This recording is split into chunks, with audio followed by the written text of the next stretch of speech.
So after striking down rumors that he was going to go become the next head coach of Florida, Oregon's Mario Cristobal has decided to become the next Hurricanes head coach anyway. The deal they signed, supposedly, as reported right now by Manny Navarro, says he's going to be signing a 10-year deal. That's a lot of years. $8 million per season, with significant investments for the supporting staff, assistant coaches, recruiting, etc., etc. Miami will have the highest assistant coaching pool in the ACC. I'm guessing that means highest paid assistant coaching pool, which means they're dipping a huge investment back into this program. Miami has struggled as of late. Of course, Manny Diaz, who was actually the head coach until I believe today, who they fired obviously before getting Cristobal on board, didn't have a great run with the program over the past 3 years. They went 6-7, 8-3, 7-5. There were successful years in that Miami program over the past couple of seasons, but like I said, not the past 3 years, not under Manny Diaz. We have to go back to before then, when Mark Wright was the head coach. They had 1 year where they were 10-3 and they were competitive, and I think Clemson beat them once or twice that year, I want to say, to ultimately end up basically shooting down their hopes again to the college football playoff. Yeah, it's been a long road for Miami and the Hurricanes.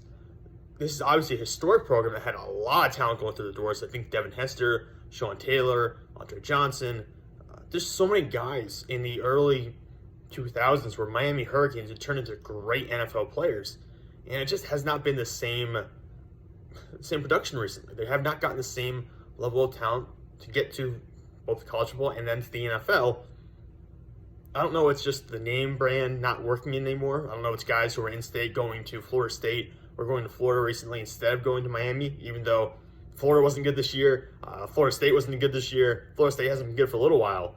So I don't know if it's necessarily just the in-state recruiting has been a factor, or it's been other schools from out of state, kind of nearby colleges, stealing those prospects, whether it be South Carolina, Georgia, anywhere down south for Alabama, stealing prospects from Florida. Whatever you want to say, however you want to view it. Miami has not been a very good program recently. Joining the ACC, they had some decent seasons immediately when they got to the ACC. Contrary loss since then, only one 10-win season since joining the ACC. They were obviously dominant in the Big East, but since that conference fell apart, really have not been the same program. A couple 9-win seasons there, as I said, started their time in the ACC with 2 9-win seasons, got another one in 2009, then 2013, 2016. So they've had some 9-win years, but they've not gotten to that 10-win threshold consistently. Not since the Big East broke apart. And now it's a question of what do? You've got Mario Cristobal coming in. Cristobal was pretty good at Oregon the past couple of years. 13-9 in 2018. Oh, excuse me, 9-4, 9-4 in 2018. I was going to say, that's way too many games. 12-2 in 2019. Obviously, the abbreviated COVID year, they're just 4-3, but it's kind of easy to throw out that season for the Pac-12 considering how condensed it was and how last minute the season was set up. And then 2021, 10-3 with 2 losses to Utah, later which was really disappointing. Actually, people questioning whether Cristobal was right to go to Miami or whether he was right to stay. People were wondering about his coaching staff and about the lack of adjustments they made against Utah, but that aside, the program has been highly successful under Mario Cristobal. They're 35-13 with him at the helm. He obviously previously worked at Florida International as well, but that was not nearly as good of a run. Only 27-47 with that team. Surprisingly, he got the 6 full seasons almost of that team before getting fired, considering his incredibly low win-loss rate. But now at Miami, with a massive contract that we talked about, a lot of funding going to that program, a program that has name brand recognition across the entire country. It's just a question of whether they can actually get pieces in place. Because the ACC right now, and I hate saying this as a Clemson fan, the ACC is as open as it has been in 5 to 7 years or so, since Clemson got to the point where they were at for most of the time until recently. And you got potentially Sam Howell going to the NFL draft, so that's going to leave a huge vacancy at North Carolina. Kenny Pickett leaving, removes a quarterback from Pittsburgh. Those are your 2 better quarterbacks in the conference, and 2 of the better teams in the conference. NC State will be losing their quarterback soon. Leary could potentially go to the NFL right now if he wanted to. That'd be another huge vacancy. And there's a lot of openings right now to take advantage and win the ACC. I expect Sam Hartman will be back in Wake Forest. But other than that, a lot of the quarterbacks are going to be shifting on these teams and these programs. And with Clemson down right now, it's the moment to seize control. And if you win the ACC, well, guess what? Kudos to you. your recruiting just jumps, it skyrockets, and the ACC might be the easiest conference to win right now. Maybe even easier than the Pac-12, because Mario Cristobal couldn't do that. So you have to hope the ACC is easier to win, because Mario Cristobal could not win the Pac-12. You need him to win the ACC instead. I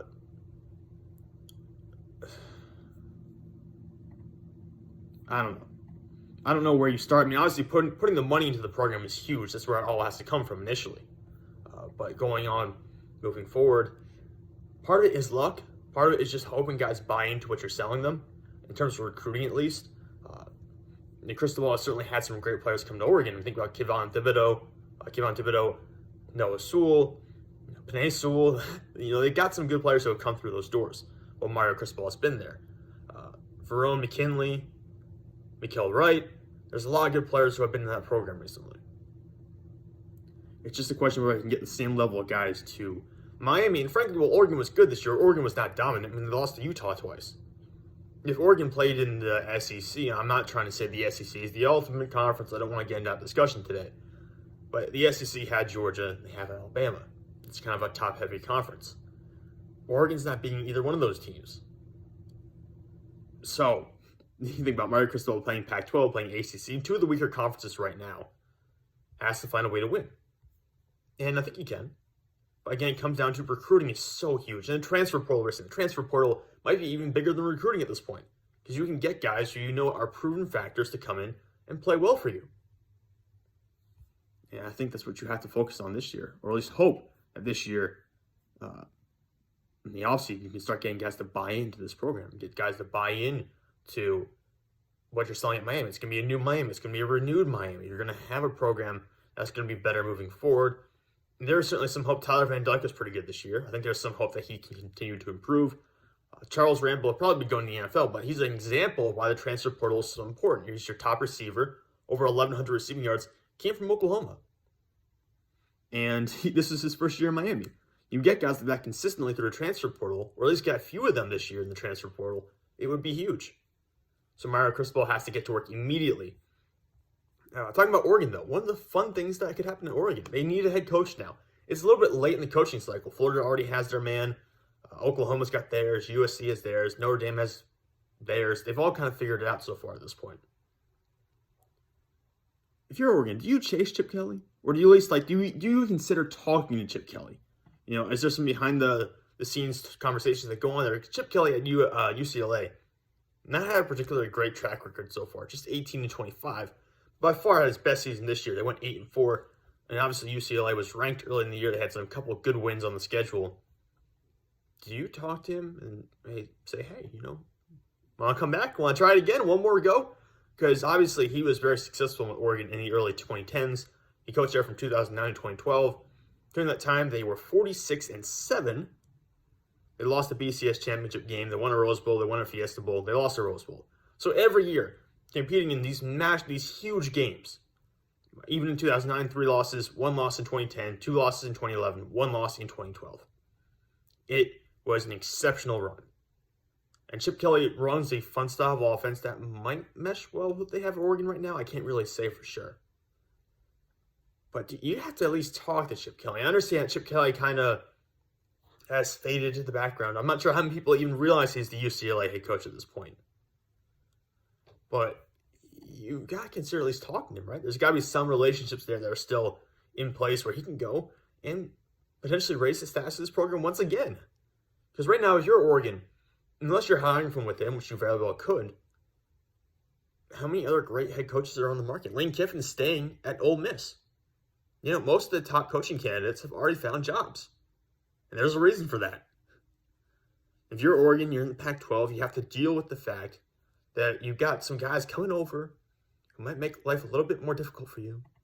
If USC continues to climb back up, because Oklahoma, now they obviously are changing head coaches, bringing in Brent Venables because they just lost someone who's very important to that program. They are going to be going through a massive change at USC now that they finally have a head coach who will be recruiting well and might actually change the program around.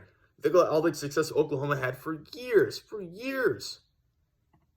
When they were winning games, they were competing, they were winning Big 12 championships because it was so easy when they had Lincoln Riley as head coach. Now Lincoln Riley goes to USC. He's going to recruit. He's going to get transfer guys to come in. If you're Oregon, you cannot wait. You need to do something immediately to boost the level of your program, to try to replace Mario Cristobal and try to stay atop a relatively weak conference. And how will you do that when you're potentially losing Kevon Thibodeau and Vernon McKinley and Mikael Wright? What will you do? You've got to at least consider Chip Kelly.